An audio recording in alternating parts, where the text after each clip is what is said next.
Have you ever heard someone say just one sentence, and suddenly something inside you felt wrong? Not because the words were loud, but because they were sharp, like a knife wrapped in silk. You smiled on the outside, but deep down you knew, this is not safe. I've been there. Years ago, I finished a piece of work I was proud of. Days of effort, late nights, every detail carefully done. When I showed it to a friend expecting support, he leaned back and said, "You're taking this way too seriously." It sounded casual, but that night, lying awake, I realized, people who dismiss your fire are the very ones who fear being burned by it. And that's why you need to listen carefully to what I'm about to share. There are certain phrases, 5 of them, that once spoken, strip away the mask completely. These aren't casual words, they are signals. Signals that tell you whether someone values you or plans to drain you. Signals that show you whether you should keep building or walk away before you lose yourself. So let's continue, because the real danger isn't that they spoke those words. It's that you allowed them to plant seeds of doubt inside you. Now, you have a choice. Keep ignoring the signals that are screaming for your attention, or face them with courage and finally see their true nature, right here, right now. Because the very first signal is often dismissed as harmless, but it's the seed of manipulation. Signal 1. You're too sensitive. The first signal you must never ignore is when someone looks at you and says, "You're too sensitive," or its cousins. "You're overreacting. You're being dramatic." At first, it seems harmless, a passing remark, maybe even a joke. But let's look deeper. This phrase is not really about you. It is about them. It is a way of shifting the spotlight away from their behavior and onto your reaction. In other words, it is a tactic, a subtle attempt to make you question your own truth. Think of a simple example. An employee raises a concern in a meeting, and the manager cuts them off with, "Don't be so sensitive." The room laughs, the subject moves on, but inside that employee feels smaller, less sure of themselves. Or picture a partner who forgets an important date. When you express hurt, they reply, "You're being dramatic." Suddenly, the problem is no longer their action. The problem is you. Here's the psychology behind it. When someone tells you you're too sensitive, they are planting a seed of doubt. And that seed, it's more dangerous than it looks. That seed grows quietly. Over time, you start second-guessing every reaction. Have you ever caught yourself doing that, doubting what you clearly felt? You wonder, am I imagining things? Am I making this bigger than it is? And once you doubt your own instincts, you are easier to control. Because a person who no longer trusts their feelings will rely on others to define reality for them. And that's exactly how control begins. That is the perfect environment for manipulation. And let's be honest, who here hasn't been called too sensitive? I once got that just for reminding a friend to turn off the lights. Apparently, caring about electricity makes me dramatic. This is why the phrase is so dangerous. It doesn't just dismiss a single moment. It trains you to disconnect from your intuition. And your intuition is your first line of defense, the one thing that warns you before the mind catches up. Take it away, and you're left unguarded. The long-term consequences are heavy. People who live for years hearing "too sensitive" often lose touch with what they actually feel. They begin monitoring themselves constantly. Am I overreacting again? Maybe I should keep quiet. They downplay their pain to avoid being mocked, and in doing so, they abandon their authentic self. That is not a life of peace. That is a life of walking on eggshells. But here's the truth you need to hold. Sensitivity is not weakness. Sensitivity is awareness. It is the ability to notice subtle changes in tone, intention, or energy. It is your emotional radar, keeping you safe. A healthy person respects that. A manipulative person fears it, because your awareness threatens the illusions they are trying to maintain. Marcus Aurelius once wrote, "If someone despises me, that is their problem. My only duty is not to do anything despicable." Think about that. When someone mocks your feelings, it reveals their lack of strength, not yours. So what can you do when you hear this signal? Instead of defending yourself, pause, take a breath, and then calmly ask, Why does my reaction make you uncomfortable? This does two things. First, it shifts the focus back to them, where it belongs. Second, it shows you instantly whether they are willing to engage with respect, or if they retreat into more dismissal. Manipulators hate questions, because questions force clarity. And remember this, a person who truly values you does not dismiss your feelings. They may not always understand them right away, but they will get curious. They will ask questions. They will listen. That is how respect looks. So here's the question for you. How many times in your life have you silenced your feelings just to avoid being called too much? And what does it cost you? Your confidence, your peace, maybe even your sense of self. If this resonates, pause for a moment. Leave a like, not just for this video, but as a reminder to yourself that your feelings are valid and deserve respect. If you thought dismissal was dangerous, wait until you see how cruelty hides behind the mask of honesty. Signal 2. I'm just being honest. The second signal to watch for is when someone says, I'm just being honest, or I'm only telling you the truth. At first it sounds virtuous. After all, who doesn't want honesty? But here's the catch. This phrase is often used as camouflage. It allows cruelty to masquerade as truth. Think about it. A friend makes a cutting remark about your appearance, your dreams, or even your family. You show a hint of hurt, and instantly they say, "Don't take it so personally. I'm just being honest."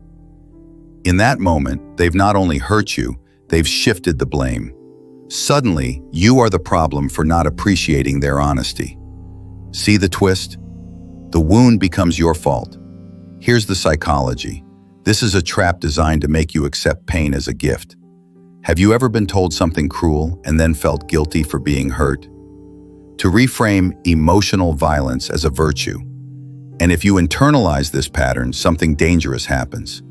You start to believe that love must include cruelty, that kindness is somehow fake, and hurtful words are proof of authenticity. And once you swallow that lie, you begin to mistake pain for love. Over time, this erodes self-worth. You begin to tolerate disrespect under the illusion that it's truth. You may even feel guilty for wanting kindness, as if your desire for respect makes you weak. And here's the cost. The more you accept cruelty as honesty, the more you train yourself to live with pain as normal.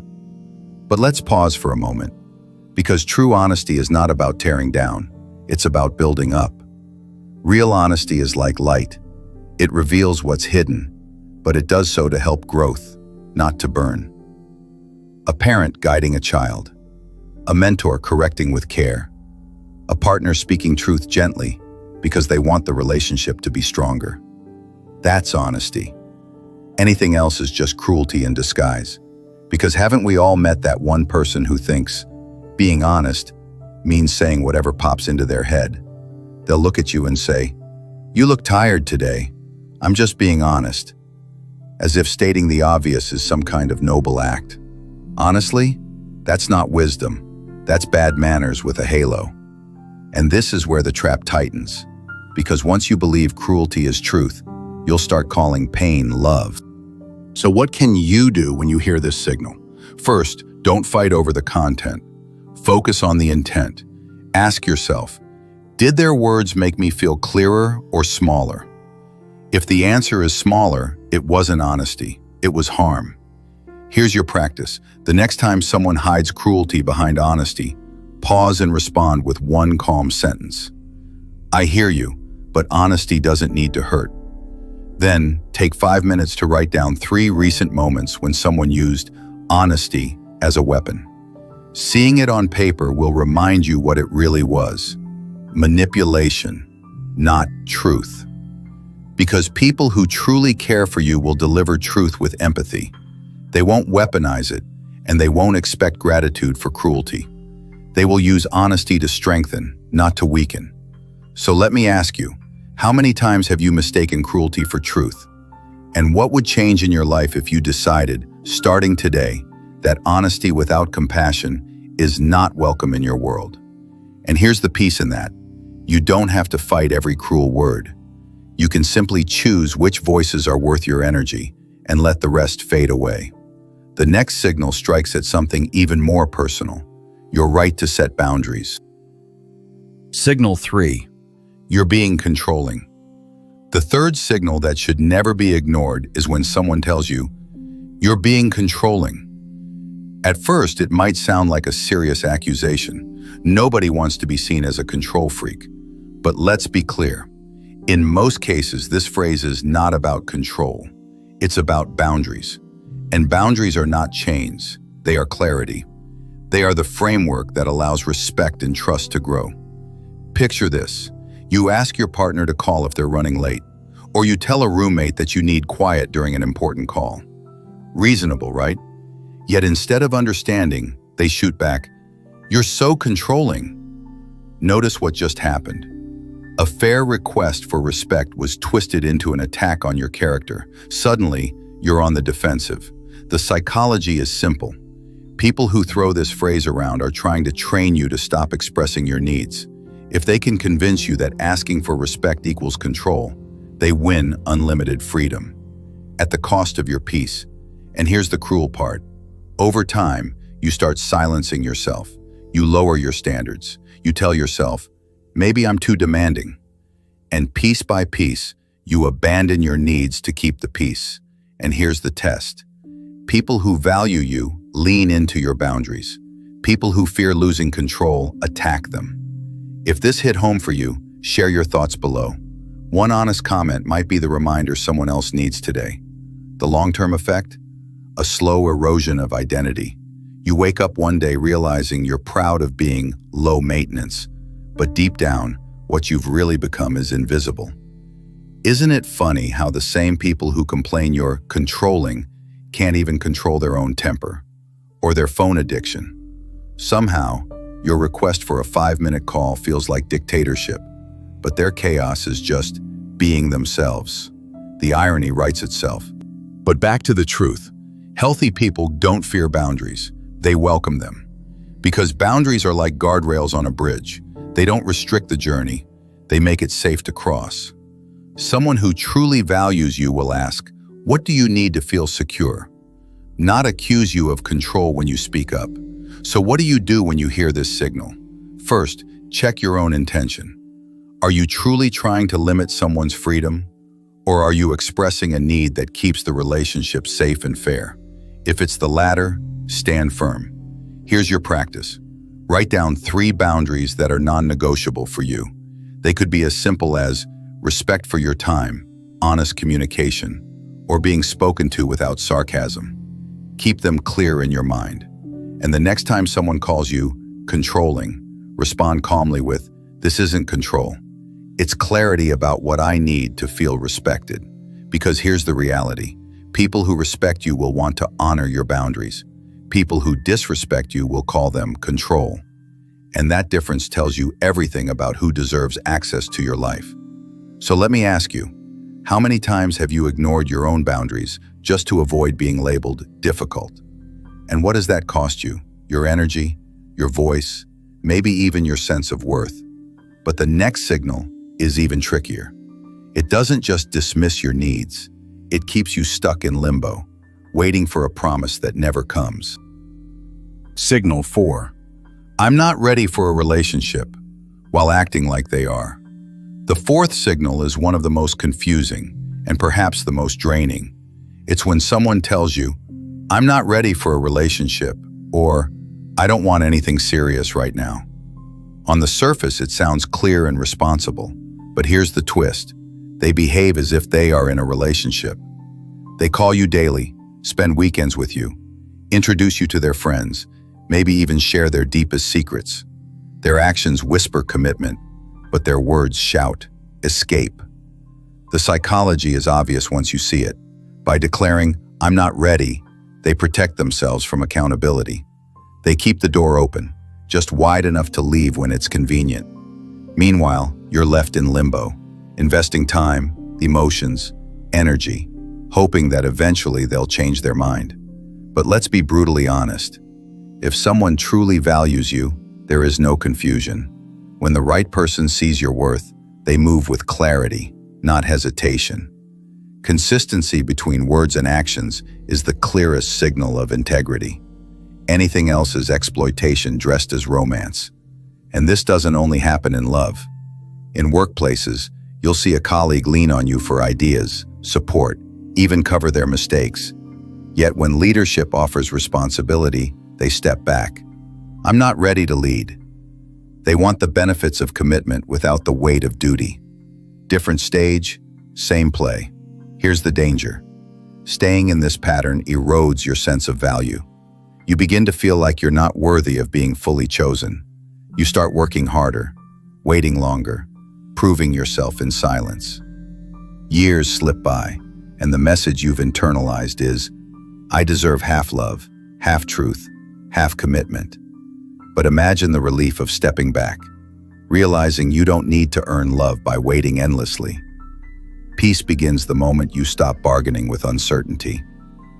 Isn't it funny how the people who claim they're not ready for commitment are always ready for your Netflix password, your fridge, and your emotional support? Somehow, they're fully prepared for benefits, just not responsibilities. That's the irony. But beneath the laugh lies the most draining pattern of all. Giving everything to someone who already told you they won't choose you. Back to the truth. When someone tells you they're not ready, believe them. Don't wait for potential. Don't hope that one day they'll wake up and see your worth. Read their words, watch their actions, and notice the gap. That gap is where your energy is disappearing. So what can you do when you hear this signal? Step 1. Take their words at face value. If they say they're not ready, believe them. Don't wait for potential. Don't hope they'll change. Step 2. Ask yourself, what am I giving away that leaves me feeling empty? Here's your practice. Draw 2 simple columns. In the first, write down what you're giving. Your time, your energy, your loyalty. In the second, write down what you're receiving in return. If the balance is one-sided, that's your proof you're living in limbo. And if someone says, I'm not ready, try responding with, thanks for being clear. I'm not ready to stay in confusion. Because the right people don't keep you waiting in confusion. They don't drain you with mixed signals. They choose you with clarity, and they do it without excuses. So let me ask you this. Where in your life are you holding on to someone or something that keeps taking from you while declaring they're not ready to give back? And more importantly, how much longer will you wait? And then comes the most dangerous signal, not one that attacks your emotions or your boundaries, but your growth itself. Signal 5. You've changed, and that's bad. The 5th signal is subtle, but deeply wounding. It's when someone looks at you and says, you've changed, and not in a good way. At first, it sounds like disappointment, maybe even concern. But look closer. What they are really saying is, I preferred the version of you that was smaller, easier, more convenient for me. This phrase is dangerous because it targets growth itself. Think of a young woman who begins studying abroad, expanding her mind and her independence. When she comes home, her relatives whisper, she's not the same sweet girl anymore. Or picture a man who starts setting boundaries at work, and his colleagues grumble. He's changed. He thinks he's above us now. On the surface, it's judgment. Underneath, it's fear. Fear of losing the comfort of the old dynamic. The psychology behind it is simple. Growth disrupts patterns. When you evolve, those who relied on your silence, your compliance, or your smaller self feel threatened. Instead of celebrating your progress, they shame you into returning to who you were. If you accept that shame, you abandon your own evolution to keep them comfortable. The cost of giving in is heavy. People stop pursuing their dreams because someone said they were changing too much. They give up therapy, stop hobbies, even silence their confidence, just to slip back into the old mold. Years later, they realize they traded authenticity for approval, and it leaves a quiet emptiness inside. But here's the truth. Change is the essence of life. Everything in nature shifts, grows, transforms. To expect a person to stay frozen is to deny their humanity. As Epictetus once wrote, if you want to improve, be content to be thought foolish and stupid. Those words remind us, when you grow, people may not understand you, Some may mock you, but their reaction is not proof that you are wrong. It is proof that you are moving forward. And let's smile for a moment. Because isn't it funny how the people who complain about you changing are often the ones who haven't changed their hairstyle, their habits, or their outlook in 20 years? The irony is clear. They call your growth a problem, while their stagnation is supposed to be a virtue. So what can you do when faced with this signal? First, pause and remember. Criticism of your growth says more about their fear than your worth. Second, ground yourself in your values. Ask, am I changing away from my truth or toward it? If it's toward it, keep going, no matter who resists. Because the people who truly care for you will not resent your growth.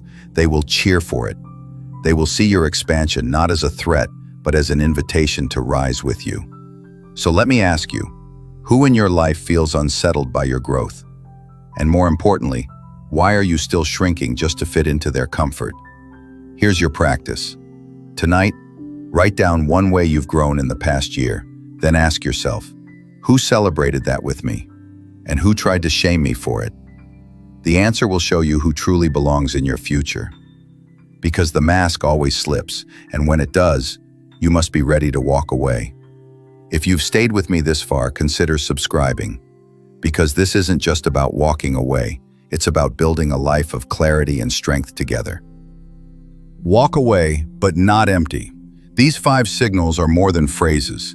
They are windows into character. Each one strips away the mask, revealing who someone really is long before their actions fully show it. If you ignore them, the cost is years of confusion, exhaustion, and self-doubt. But if you recognize them, you reclaim your power. Remember, words are not just sounds, they are choices. They can open you into freedom or trap you into doubt. The people who dismiss your feelings, who weaponize honesty, who twist your boundaries, who drain you with mixed signals, or who shame you for growing, they are showing you their truth. Believe them the first time. And here's the deeper lesson. Walking away is not weakness. It is not bitterness. It is respect for yourself. It is the decision to stop watering deserts and start planting where life can actually grow. So I leave you with this question. Which signal are you still tolerating in your life? And what would happen if, instead of ignoring it, you chose to honor your worth today? Because the moment you stop negotiating with disrespect, you step into a different kind of freedom. A freedom where you don't chase love, loyalty, or recognition, you attract it. Not by being smaller, quieter, or easier, but by being fully yourself. That is the strength no one can take from you.